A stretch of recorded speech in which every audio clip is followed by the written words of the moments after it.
하나님의 말씀 누가복음 13장이 되겠습니다.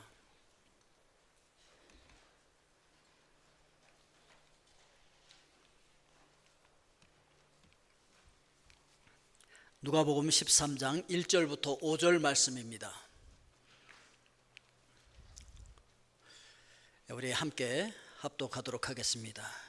그때 마침 두어 사람이 와서 빌라도가 어떤 갈릴리 사람들의 피를 그들의 제물에 섞은 일로 예수께 아뢰니 대답하여 이르시되 너희는 이 갈릴리 사람들이 이같이 해받음으로 다른 모든 갈릴리 사람보다 죄가 더 있는 줄 아느냐? 너희에게 이르노니 아니라. 너희도 만일 회개하지 아니하면 다 이와 같이 망하리라. 또 실로암에서 망대가 무너져 치어 죽은 18사람이 예루살렘에 거한 다른 모든 사람보다 죄가 더 있는 줄 아느냐? 너희에게 이르노니 아니라. 너희도 만일 회개하지 아니하면 다 이와 같이 망하리라. 아멘. 기도합니다.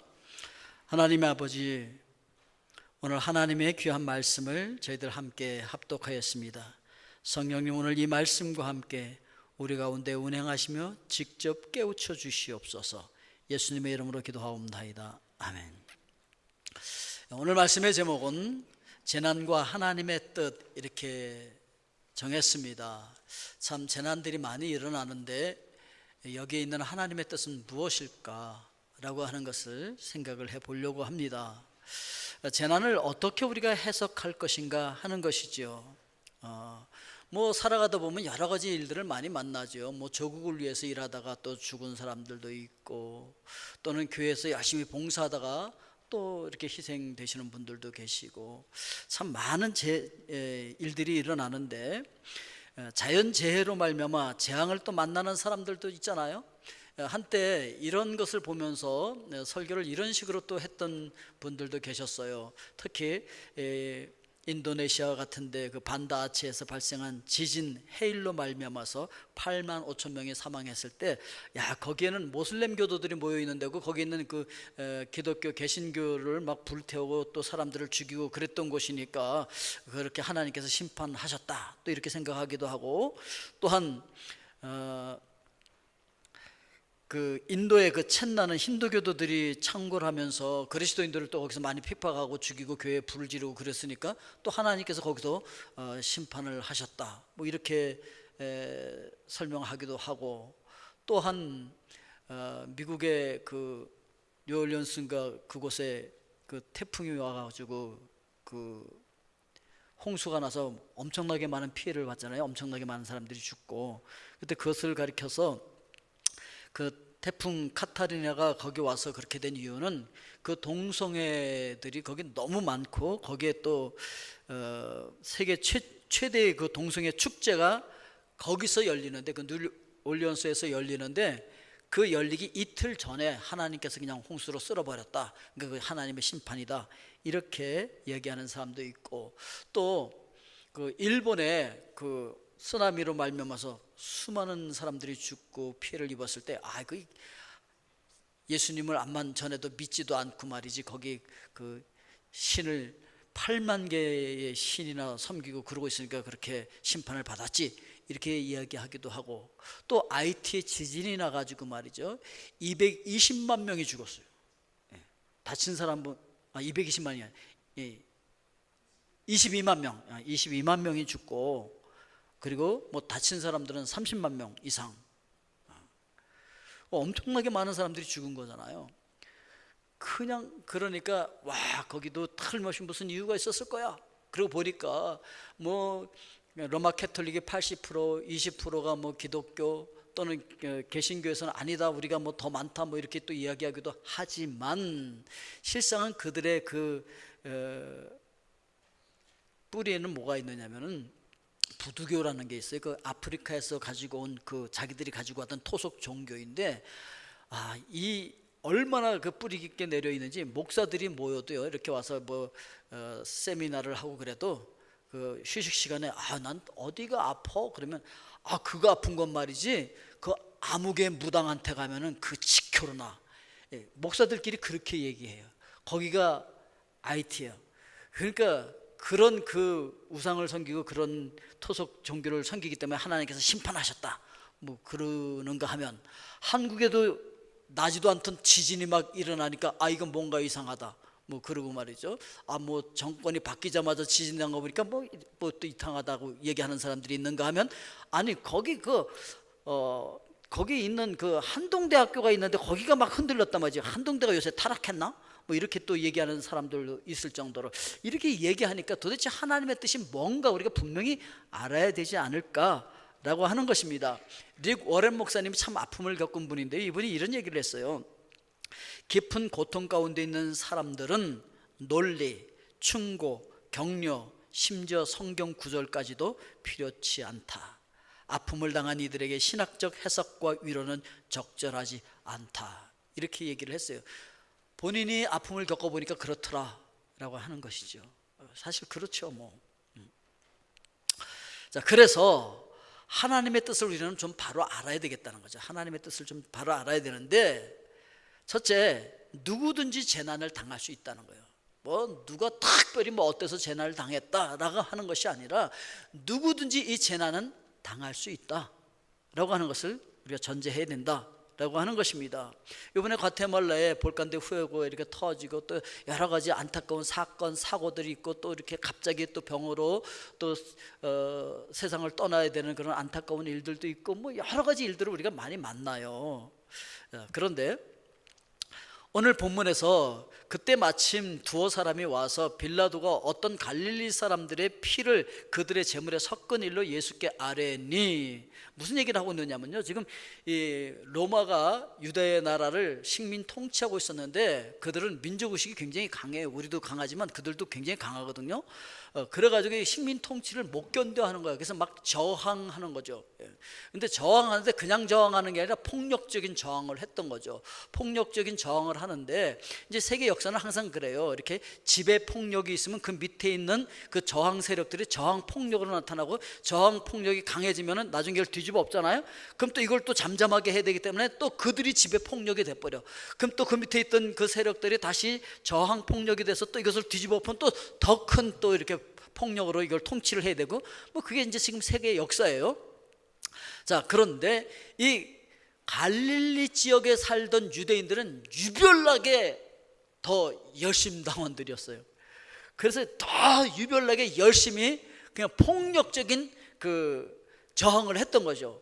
그런데 지금 유월절이라든지 이 절기 때 예루살렘으로 그들이 세계에 흩어져 있던 이스라엘 백성들이, 유대인들이 다 몰려든단 말이에요. 그럼 거기 수십만 명이 몰려 있을 때 거기서 그냥 막 선동해서 폭력을 일으키는 거예요. 그러니까 이 로마로서는 이 참 골치 아픈 거죠. 그래서 로마 총독 그 빌라도가, 야 저거 다 좀 어떻게 좀 해라. 그래갖고 그들 다 처단하고 막 그냥 죽이고 하는데, 뭐 요세푸스의 기록에 의하면 뭐 수십만이 거기 죽었다 뭐 그런 기록도 있고, 또 수만씩 죽은 때도 있고 그래요. 근데 이런 폭력을 자꾸 일으키다가 이 갈릴리 사람들이 왔으니까 요주 인물들이잖아요. 저것들이 와서 또 뭔 일을 이룰 거야 그러는 있는데, 아니나 다를까 이 갈릴리 사람들이 주동하면서 이 저항 폭력이 일어난 거예요. 그러니까 다 잡아서 그냥 어떻게 하라, 그러고서 그냥 로마 군들이 동원돼 갖고서 다 죽이고 있을 때 이 사람들이 성전 안으로 피해 들어온 거야. 성전에서 마침 제사를 지내고 있는데 예배 드리고 있는 예배당 안으로 피해 들어왔다, 그 얘기예요. 한국에도 막 데모하다가 막 그 체류탄 쏘고 막 그냥 잡아가려고 그러면 막 교회나 성당 안으로 막 뛰어서 도망가서 숨잖아요. 그런 식으로 이제 성전 안으로 들어온 거야. 성전 안에 들어왔는데 로마 군들이 그 안에까지 뛰어들어온 거야. 쫓아 들어와서 그 안에서 쳐 죽인 거야. 그래서 그들의 피가 하나님 앞에 제물을 드리고 있는데 거기 섞였어. 하나님 앞에 드리는 그 제물, 그 피를 갖고 가서 하나님 앞에 드려야 되는데 거기에 그들의 피가 튀어서 들어갔단 말이죠. 그러니까 이 하나님 앞에 제물을 드리는 것은 이제 죄인이 내 죄를 용서해 주십시오 그러고 왔을 때 그 양에게 안수를 하고, 그 양이 그 사람의 죄를 전가받았기 때문에 양의 죄를 뒤집어 썼다고 인정하고 그 양을 잡아서 그 양의 피를 드리는 거거든요. 그러니까 양이 죄를 뒤집어 쓰고 그 죄를 가지고 있는 존재의 피를 가지고 드리는 건데, 그런데 그 제물로 드리는 그 피에 이들의 피가 섞였으니, 그러니까 당신들도 죄를 가지고 있는 제물 아니냐 말이죠. 그러니까 얼마나 큰 죄를 지었으면 하나님 앞에 드리는 제물에 너희들의 피가 섞였겠냐. 그러니까 그 사람들 엄청 큰 죄를 졌겠죠? 이렇게 지금 예수님 앞에 와서 얘기하는 거죠. 그 갈릴리 사람들 말이에요. 그거 아주 그냥 남들은 그냥 비폭력 저항을 하는데 그냥 폭력적인 저항을 하고 막 사람들도 죽이고 막 그냥 게릴라전도 하고 막 이렇게 해서 그런지 모르지만 하여튼 그들의 피가 제물에 섞였으니 얼마나 큰 죄를 졌겠어요, 예수님. 지금 이런 투로 지금 이야기를 하고 있는 거예요. 그때 예수님께서 아니 그들이 너희들보다 더 죄가 있어서 그런 줄 아니? 그거 아니야 라고 말씀하고 있는 거죠. 하나님은요, 의인이나 악인이나 똑같이 햇빛을 주고 비를 내려주시고 공기도 주신다는 거예요.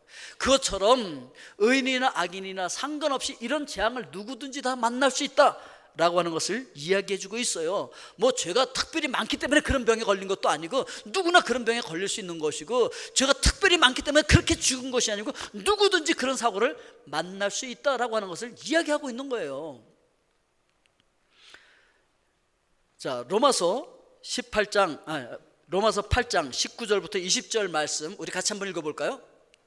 피조물이 고대하는 바는 하나님의 아들들이 나타나는 것이니 피조물이 허무한데 굴복하는 것은 자기 뜻이 아니요 오직 굴복하게 하시는 이로 말미암음이라.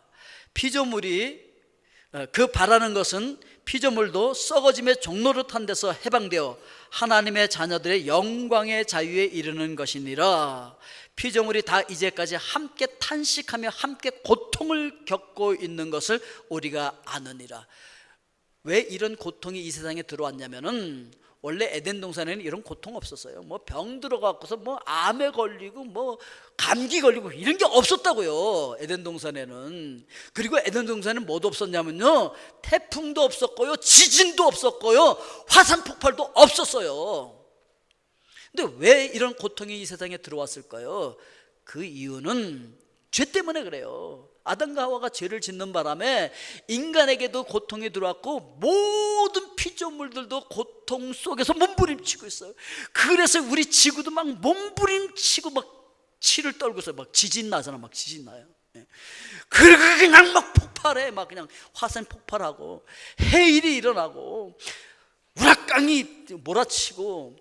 그런 이유는 인간이 타락함으로 말미암아 세상에 함께 타락해서 함께 지금 고통 중에 몸부림치고 있다, 이렇게 이야기하고 있는 거예요. 우리가 죄를 짓고 이렇게 타락해서 세상으로 쫓겨나지 않았다고 한다면 절대 이런 고통은 우리에게 다가오지 않았을 거예요. 그러나 이 죄 때문에 이 인류가 이런 고통 속에서 허무와 썩어짐에 종노릇하게 되어서 세상의 모든 피조물들도 빨리 하나님의 아들 예수 그리스도께서 오셔서 이걸 해결해 주시고 우리 모두가 다 어떻게 이 고통에서 빨리 해방됐으면 좋겠다, 그날을 바라보고 있다, 이렇게 이야기를 하고 있는 거예요. 자, 그래서 그러면 이때 우리가 뭐를 느낍니까?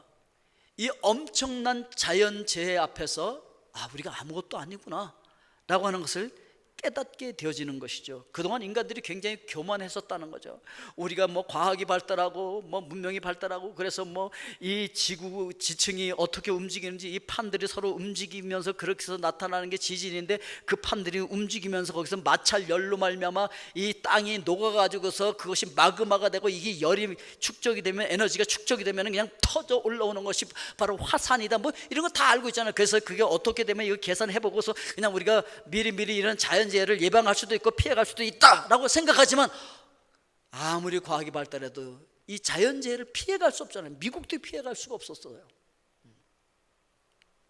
그래서 이런 걸 통해서 하나님 앞에서 우리가 작아지면서 두 손 들고 오는 거죠. 천부의 의지 없어서 손 들고 옵니다. 주 나를 박대하시면 제가 어디로 가오리까? 이러고서 낮아져서 겸손하게 하나님 앞에 돌아오게 되면 어떻게 되는 것입니까? 우리가 알거니와 하나님을 사랑하는 자 곧 그의 뜻대로 부르심을 입은 자들에게는 모든 것이 합력하여 선을 이루느니라. 오늘 여러분 합력해서 선을 이룰 수 있기를 주님의 이름으로 축원드립니다.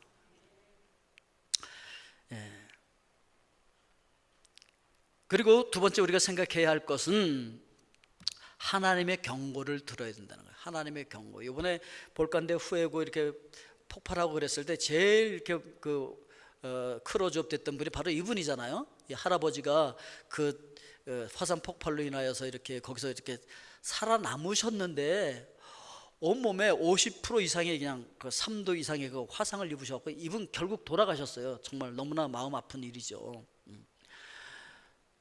그런데 이런 재난을 통해서 하나님의 경고를 우리가 들을 수 있어야 된다는 것이죠. 대답하여 이르시되 너희는 이 갈릴리 사람들이 이같이 해받음으로 다른 모든 갈릴리 사람보다 죄가 더 있는 줄로 아느냐? 그거 아니라는 거죠. 이 사람들이 죄가 더 많아서 그런 거 아니라는 거죠. 다 똑같은 죄인이라는 거죠, 우리. 그래서 우리도 다 망할 수밖에 없는 그런 존재들이라고 하는 것을 성경 우리에게 가르쳐주고 있는 것입니다. 그래서 이 재앙을 통해서 하나님께서 우리에게 주시기를 원하시는 분명한 경고들이 있다 라고 하는 것을 이야기해주고 있는 것입니다. 그래서 마태복음 24장 3절 말씀을 우리 같이 한번 보겠습니다.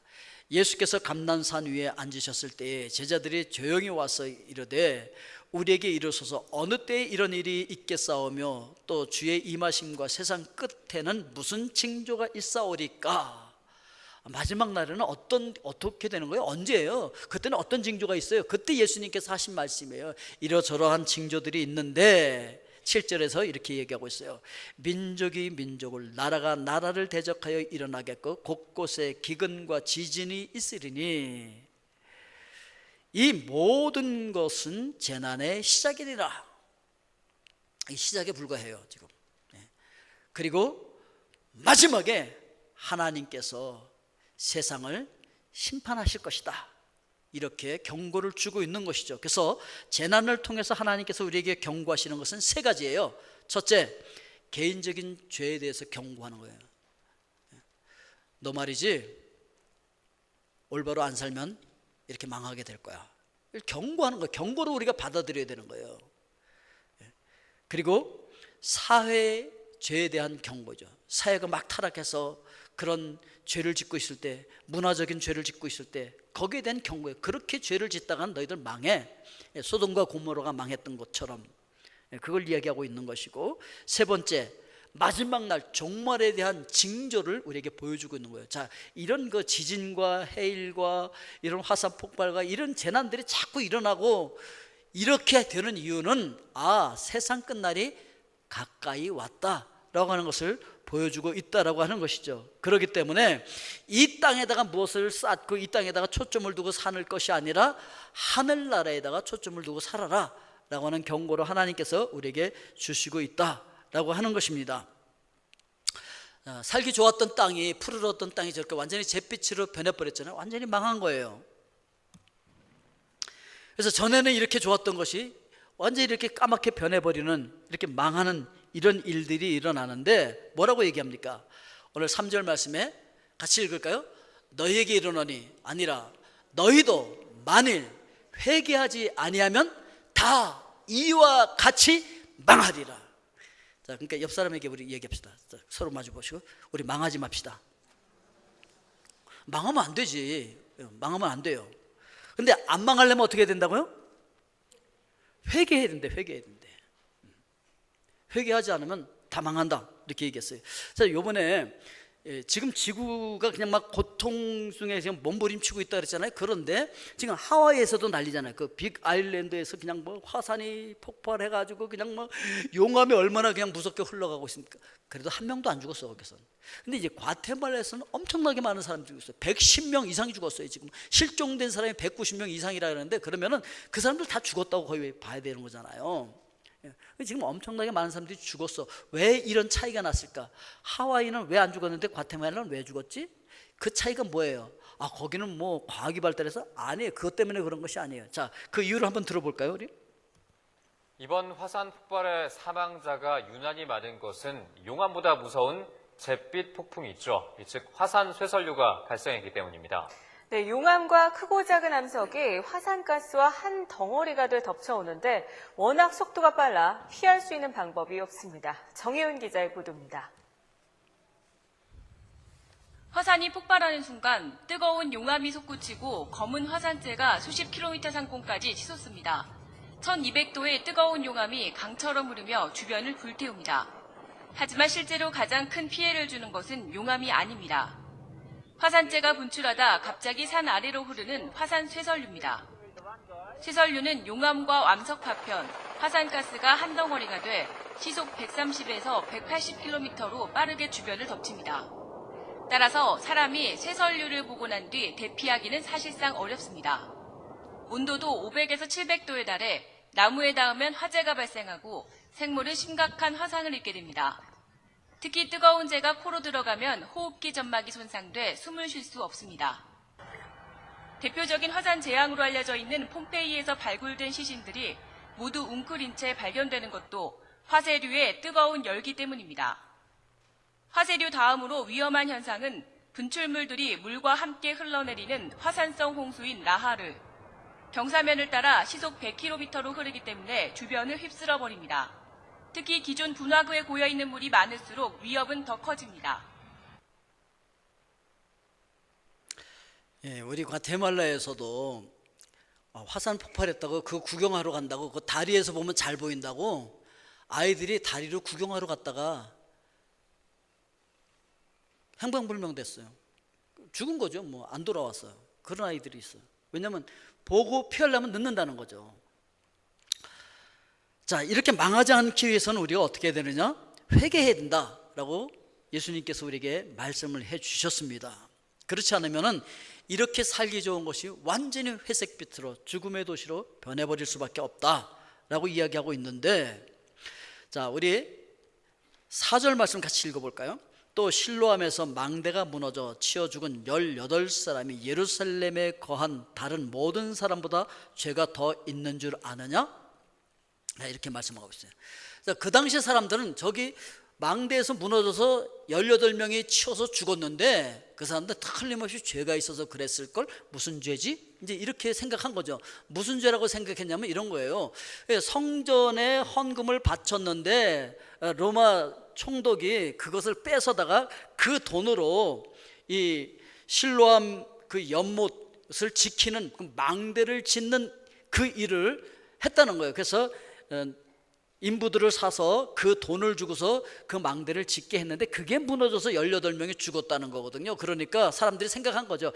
야, 이게 성전에 바쳐진 돈을 그냥 그 갈취에다가 그걸로 사람을 사서 이렇게 하고 또 그 돈을 받겠다고 가서 거기서 일을 해? 이 로마의 앞잡이가 돼가지고 그러니 죽으면 마땅하지, 이렇게 생각을 하고 있었던 거예요. 그러니까 그들은 틀림없이 죄를 많이 져서 그 무너지는 데 깔려 죽었을 거야 아마, 이렇게 생각을 하고 있는데 예수님은 아니다 라고 얘기하는 거죠. 뭐 그 사람들이 죄가 더 많아서 죽은 게 아니야, 다 똑같아, 이렇게 이야기를 하면서 너희들도 회개하지 않으면, 같이 읽을까요? 너희에게 이르노니 아니라 너희도 만일 회개하지 아니하면 다 이와 같이 망하리라. 다 이와 같이 망하리라. 왼쪽에 아주 살기 좋은 도시예요. 저 도시가 한순간에 오른쪽에 완전히 폐허로 바뀌어버렸어요. 지금은 뭐 살기 좋은 것 같지만 여러분 한순간에 여러분 망할 수도 있다는 거예요. 우리 한순간에 망하지 맙시다. 아멘이 안 되세요? 망하지 말자는데. 이 망하리라라고 하는 것은 뭐 개인적인 그런 종말도 얘기하고 있지만 하나님께서 마지막 날에 심판을 받아서 영원히 죽게 되어진다라고 하는 것을 이야기를 하고 있는 것입니다. 그렇기 때문에 우리 로마서 3장 10절부터 12절까지 같이 한번 읽어보겠습니다. 기록된 바 의는 없나니 하나도 없으며 깨닫는 자도 없고 하나님을 찾는 자도 없고 다 치우쳐 함께 무익하게 되고 선을 행하는 자는 없나니 하나도 없도다. 그래서 의는 한 사람도 없다, 이렇게 이야기하고 있는 거예요. 그러니까 누구를 손가락질하면서 죄를 졌기 때문에 저랬을걸? 라고 얘기하면 안 된다, 이렇게 이야기하고 있는 겁니다. 그래서 마태복음 7장 1절에서 비판을 받지 아니하려거든 비판하지 말라. 오히려 그들을 위로하고 사랑해주고 뭔가 이렇게 도와주고 함께 울어주고 그래야 되지 않냐는 거죠. 그러지는 못할 망정 무슨 죄가 있어서 저렇게 망했을까? 뭐 이러지 말라는 것이죠. 비판을 받지 아니하려거든 비판하지 말라. 그러면서 여러분 지난주에도 헌금을 하셨고 또 오늘도 헌금하실 거죠. 그래서 이 어려움을 당한 자들을 위해서 여러분들이 특별히 이렇게 사랑을 쏟고 이렇게 하라는 거예요. 이렇게 우리가 회개에 합당한 열매를 맺어야 우리가 망하지 않는다라고 하는 것을 이야기해 주고 있는 것입니다. 자, 우리 베드로후서 3장 9절 말씀을 같이 읽도록 하겠습니다. 주의 약속은 어떤 이들이 더디다고 생각하는 것 같이 더딘 것이 아니라 오직 주께서 너희를 대하여 오래 참으사 아무도 멸망하지 아니하고 다 회개하기에 이르기를 원하시느니라. 하나님께서 왜 빨리 세상을 심판하지 않을까? 참고 계신 거예요. 기다리고 계신 거죠. 다 회개하고 돌아와서 망하지 않기를 기다리시는 거예요. 그래서 우리가 정말 이렇게 회개하고 회개에 합당한 열매를 맺어가면 어떻게 되느냐? 믿음의 승리를 할 수가 있게 되어진다는 거죠. 믿음의 승리를 한다고 하는 것은 믿음의 열매를 맺게 되어진다는 것을 이야기하고 있는 것입니다. 여러분, 지금 예수님께서 등장해서 하시는 말씀이 갈릴리 사람들이 성전에서 죽은 이야기, 그 다음에 이어지는 것은 실로암 망대가 무너져서 죽은 이야기, 거기 연결해서 나오는 것이 포도원에다가 심은 무화과 나무 얘기예요. 그 무화과를 심고 해마다 와서 열매를 맺혔나 보니까 열매가 안 열렸더라는 거예요. 그래서 이놈의 열매가 안 열리니까 내가 찍어버려야지 라고 말할 때 그 나무를 키우는 그 관리인이 이렇게 얘기했다는 거예요. 주인님, 1년만 좀 참아주세요. 제가 파고 거름도 주고 잘 가꿔볼게요. 그리고 열매가 맺히면 좋지만 그때 열매가 맺히지 않으면 그때에 가서 찍어버리세요 라고 이야기했어요. 기회가 얼마 주어졌다고요? 1년 주어졌어요. 여러분, 하나님께서 참고 기다리세요. 찍어버리려다가 참고 기다리시는데 언제까지 끝까지 참으실까요? 아니에요. 기한이 있어요. 그 기한은 짧아요. 1년이라는 기한이 그렇게 길지 않다고요. 우리에게 주어진 기한은 짧아요. 그 기간 동안에 우리가 회개하고 믿음의 열매를 맺어야 돼요.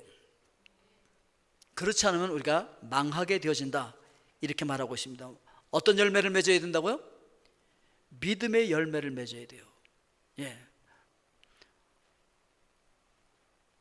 믿음의 열매가 우리를 살린다는 거죠. 왜냐하면